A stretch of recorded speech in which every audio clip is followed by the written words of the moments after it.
Hello again, friends. Welcome back. Welcome back to the Bible Project Daily Podcast. My name's Jeremy McCandless, and you're very welcome. You're joining with a community of people who've made the decision to make the study of the Bible part of the rhythm of their daily lives.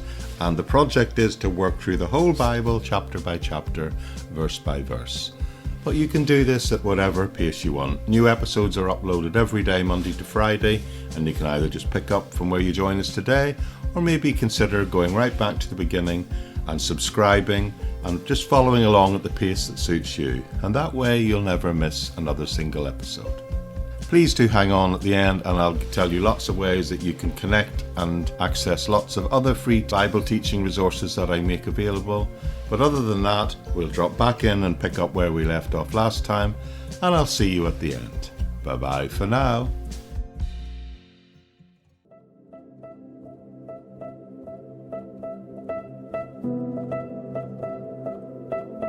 Okay, friends, hello again. We're on this amazing journey together, Season 3, through the Gospel of Matthew, and we're about halfway through chapter 17.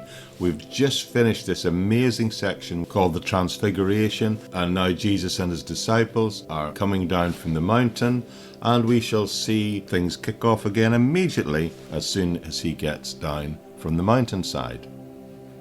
So I'm picking up and I'm going to read to you from verses 14 to 21 of chapter 17, which tells us, "And when they had come to the multitude, a man came to him, kneeling down to him and saying, Lord, have mercy on my son, for he is an epileptic and suffers severely, for he often falls into the fire and often into the water.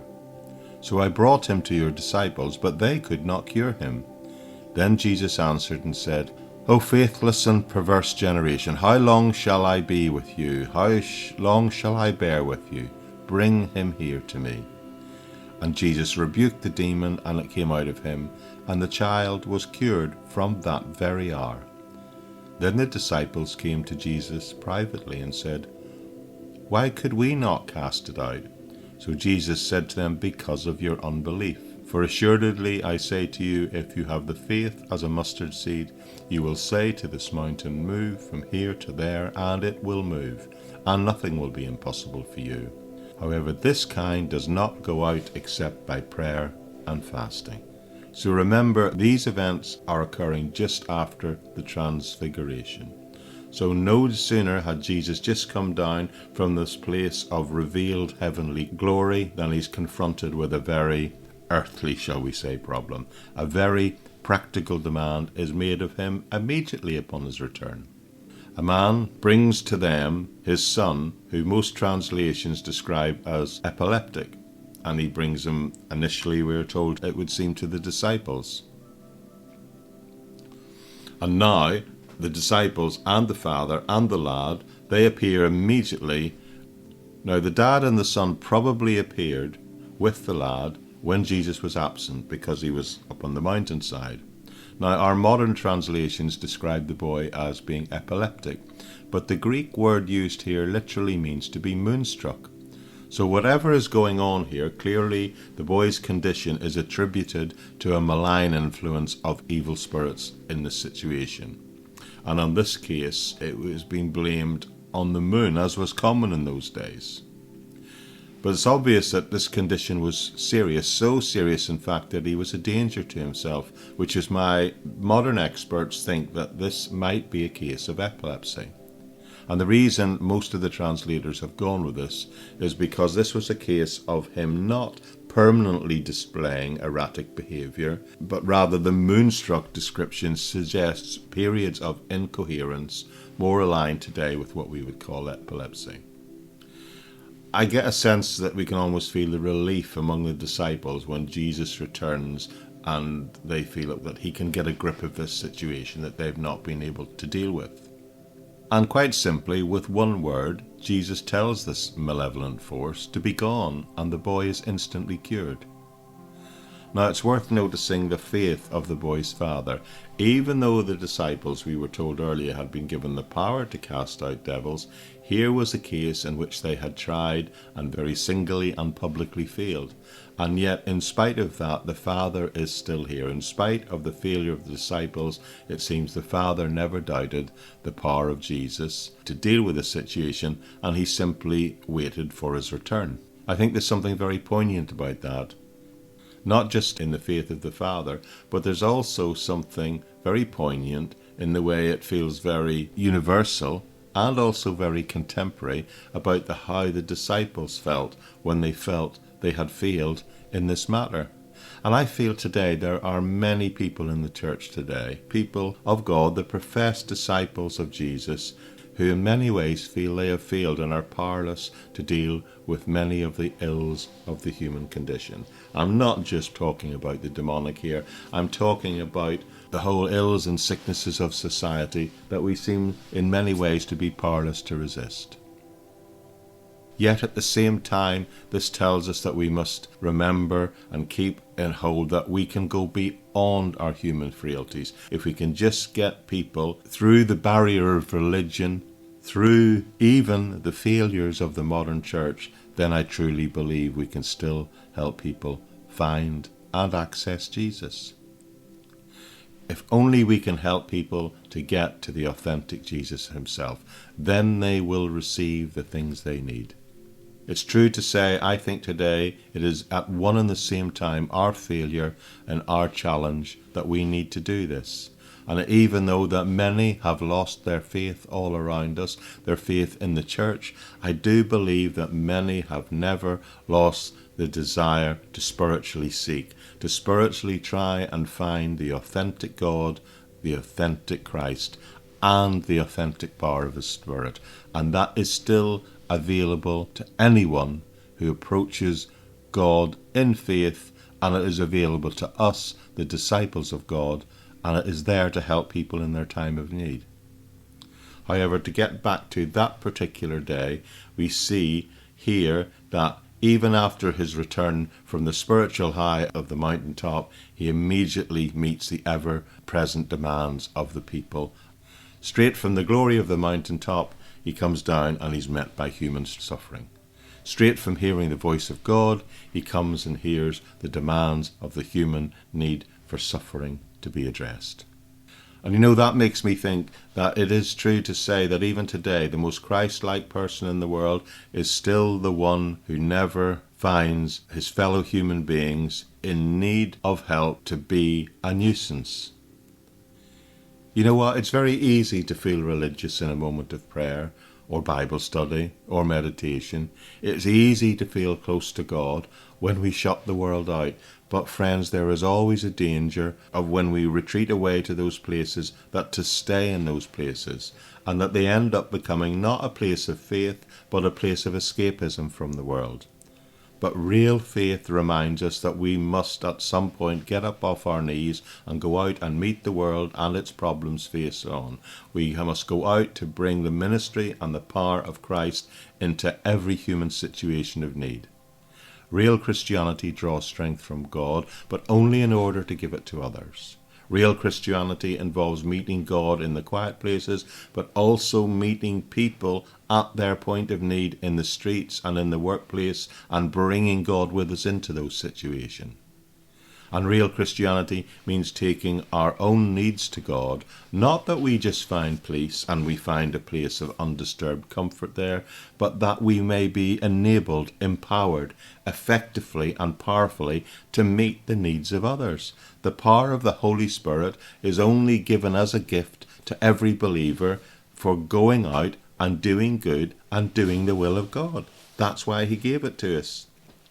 There is nothing more Christ-like than prayer leading to compassion, but then twinned with action.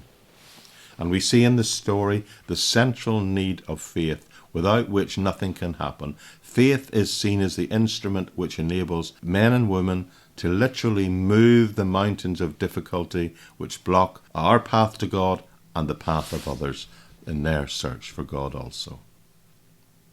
Continue with the text, another 2 verses. Now while they were staying in Galilee, Jesus said to them, "The Son of Man is about to be betrayed into the hands of men, and they will kill him, and on the third day he will be raised up." And they were exceedingly sorrowful. So again, we see Jesus predicting his death and resurrection. It seems he really does need to keep reminding them of what the main thing is, the real thing is here. But moving on, the text then says, verse 24, "When they came to Capernaum, those who had received the temple tax came to Peter and said, 'Does your teacher not pay the temple tax?' He said, 'Yes.' And when he had come into the house, Jesus anticipated him, saying, 'What do you think, Simon? From whom do the kings of the earth take customs or taxes? From their sons or from strangers?' Peter said to him, 'From strangers.' Jesus said to him, 'Then the sons are free.'" Okay, a little bit of background. The temple at Jerusalem was a costly place to run. There were daily and morning and evening sacrifices, which each involved the offering of at least a year-old lamb, and along with the lamb there were other offerings made of wine, flour, oil and grain, and also other small animals. The incense which was burned every day had to be bought and prepared. Think about the costly hangings and the robes of the priests that needed replacing, and the role of the high priest itself. Apparently, the robes of the high priest were worth a huge amount of money, and all this would have required an income. So on the basis of the law and for the running of the temple, Moses said this. For the running of the tabernacle, Moses was heard to say this: "Each one who crosses over to those already counted is to give a half shekel, according to the sanctuary shekel, which weighs 20 gerahs. The half shekel is an offering to the Lord." So we can see in the law of Moses it was laid down that every male Jew over 20 years of age must pay an annual temple tax of 1/2 shekel. Now 1/2 shekel was equal to 2 Greek drachma, and the tax was commonly called the temple tax, as it's actually called here in this passage. Now the value of the tax must be evaluated in the light of the fact that a working man's daily wage in Palestine in the first century at the time of Jesus was less than the temple tax. His daily rate was less than the temple tax. The temple tax was in fact equivalent to around about 2 days' pay.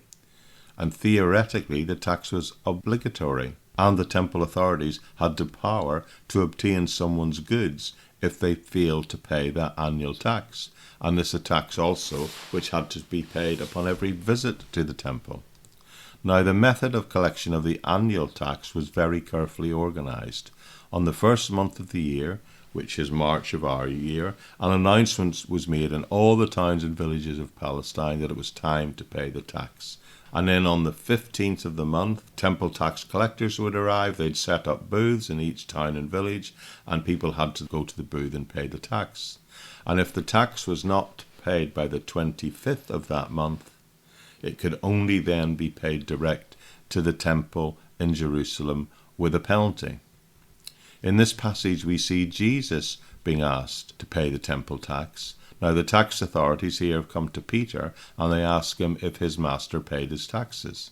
There is little doubt that the question was asked with a malicious intent based on what we've seen these authorities up to so far, and that they were kind of hoping that perhaps that Jesus would refuse to pay, for if he refused, the religious authorities would then have had grounds for making a legitimate accusation against him based on the law of Moses as they saw it.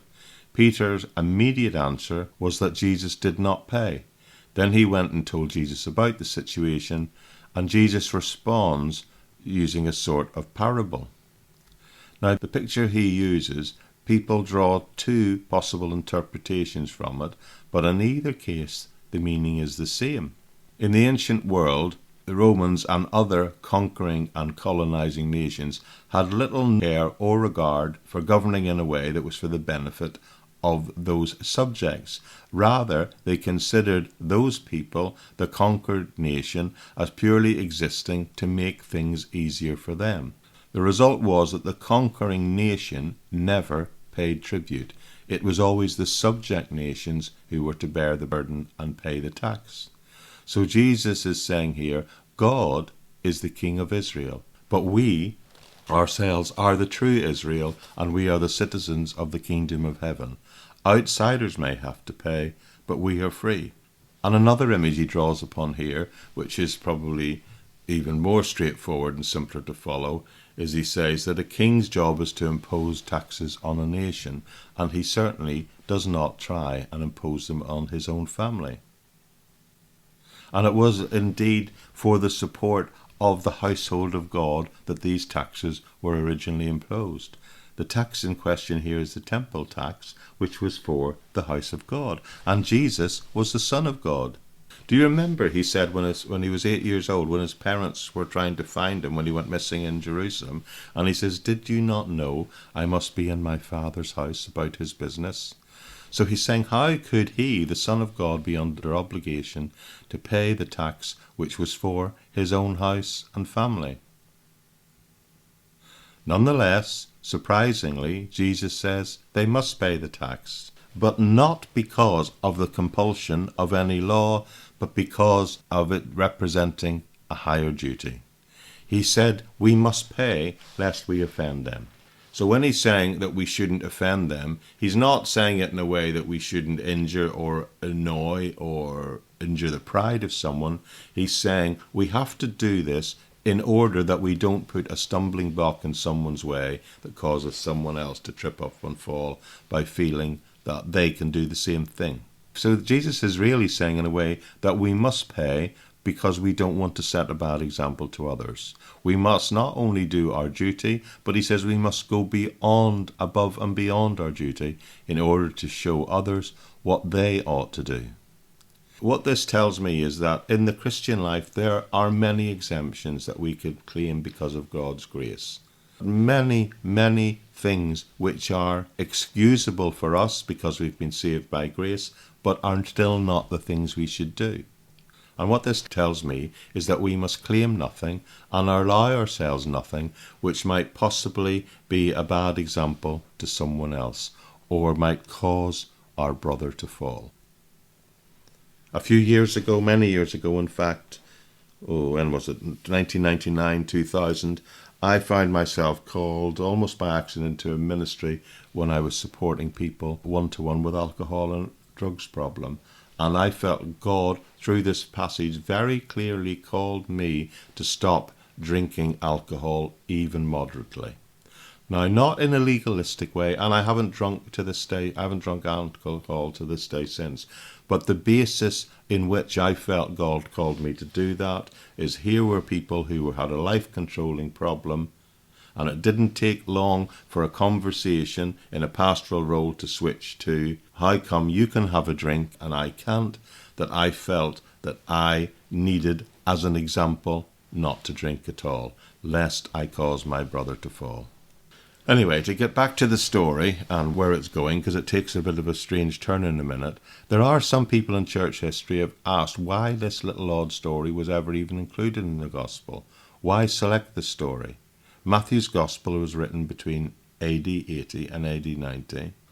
So what was going on here at that time that probably Matthew felt compelled to share this story? Well, just a little before this time when this Gospel was written, the Jews and the Messianic Christians had been faced with a very, very real and very disturbing problem. We have said and seen that every male over the age of 20 had to pay a temple tax. But remember, the temple was totally destroyed in AD 70 and it was never to be rebuilt. Now, after the destruction of the temple, the Roman emperor, a guy called Vespasian, enacted that the half-shekel temple tax should now be paid to the treasury of the temple of Jupiter in Rome. And here indeed was a very real problem. Many of the Jews and the Jewish Christians were violently inclined to rebel against this enactment and the twisting of this rule. And of course, any perceived rebellion would have had disastrous consequences because it would be utterly crushed at once. And it would have also meant that the Jews and the burgeoning Messianic Christians It would create a reputation of them being bad and disloyal and disaffected citizens of the Roman Empire, which could have only led to persecution even sooner than it actually came. And many believe that Matthew included this story in the Gospels, fundamentally because it was true, but also to tell the Christians, especially the Jewish Christians, that however unpleasant things might be at times, the duty of a citizen must never be overlooked. It tells us that Christianity and good citizenship go hand in hand. The Christian who decides he can exempt themselves from the duties of good citizenship is not only failing in their citizenship, they are also, in a sense, failing in Christianity. Now, this was a very heated debate in the early church for a couple of centuries after this, and some who took this perspective too far ended up forming non-Christian cults, like the Manichaeans and the Donatists, who separated themselves off totally from anybody else who had paid any form of tax to the Roman government or to Caesar. So Jesus in the next verse gives us a very strange insight into how we might pay our debts. So listen to this and see if you can work out what's going on there. Nevertheless, he said, lest we offend them, go to the sea, cast in a hook, and take the fish that comes up first. And when you have opened its mouth, you will find a piece of money. Take that and give it to them from me. Now we come to this story itself. And if we just take it with a plain literal view, it means that Jesus appears to tell Peter to just go and catch a fish, and there he'll find a coin in the fish's mouth, which would be sufficient to pay the taxes for both of them. Now, it's worth noting that this gospel story never tells us or demonstrates that Peter actually did this. We don't see the story played out, in fact. And the story ends with Jesus saying, take it and give it to them for me and for you. Now, for many Bible experts, the miraculous aspects of this story, if they were taken to be a miracle, literally, if the story was taken literally, as something that Peter did, then they have some difficulty with it on several grounds. Firstly, God is never seen anywhere else to allow a miracle that helps someone to do something that they could have easily done simply with their own resources. Because in a sense, if God started answering those issues that we could deal with practically in a miraculous way, that would in a sense cause us more spiritual harm than it would do good. However poor the disciples might have been, and they weren't actually really that poor by the standards of their days, they had an occupation and some of them employed others, it seems unlikely that any one of the disciples would need a miracle to enable them to earn a half shekel.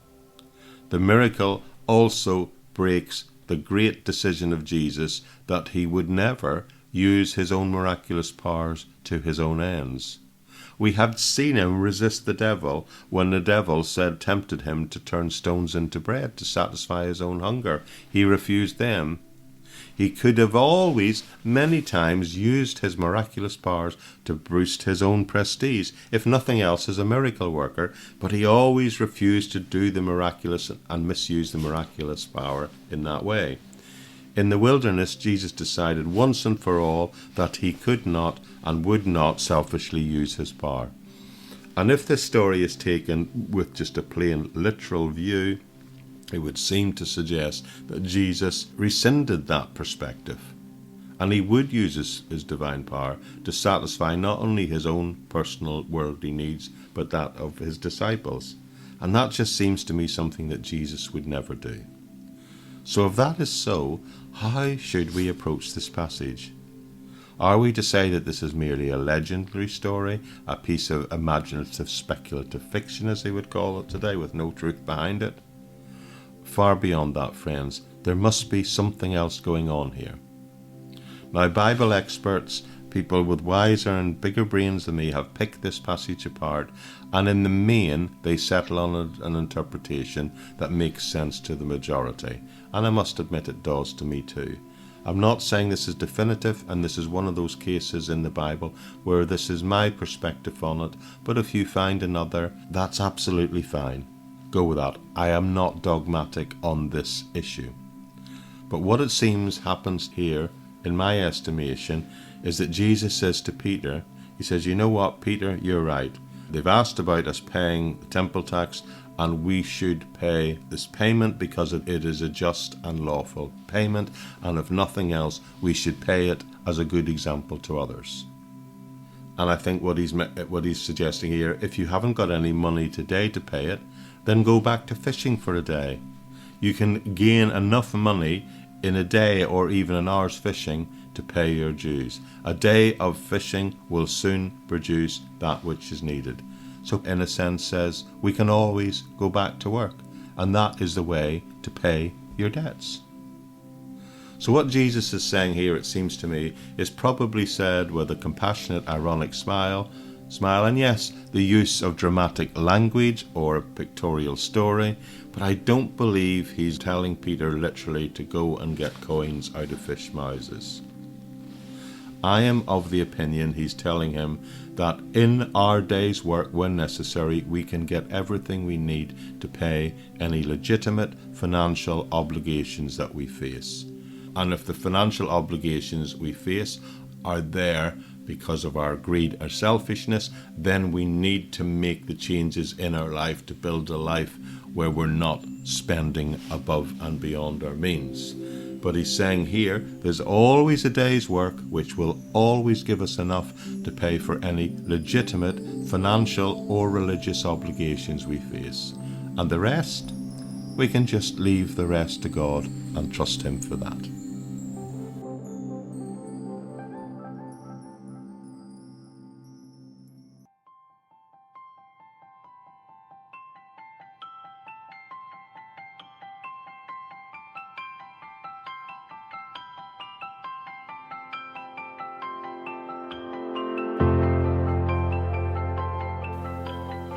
Okay, people, that's it for today. I do hope you found that helpful. It was quite a difficult and multi-layered passage today, but I do hope I've given you a few key insights by going through it. But that's it for today. I'll just say thank you for now. We'll be launching off again on a new chapter tomorrow, Matthew chapter 18, where I'll be asking what does it really take to be great? But if you're enjoying our time together, please do subscribe wherever you're getting your podcasts from. Make sure you never miss another single episode, and make sure you make the study of the Bible part of the rhythm of your daily life also.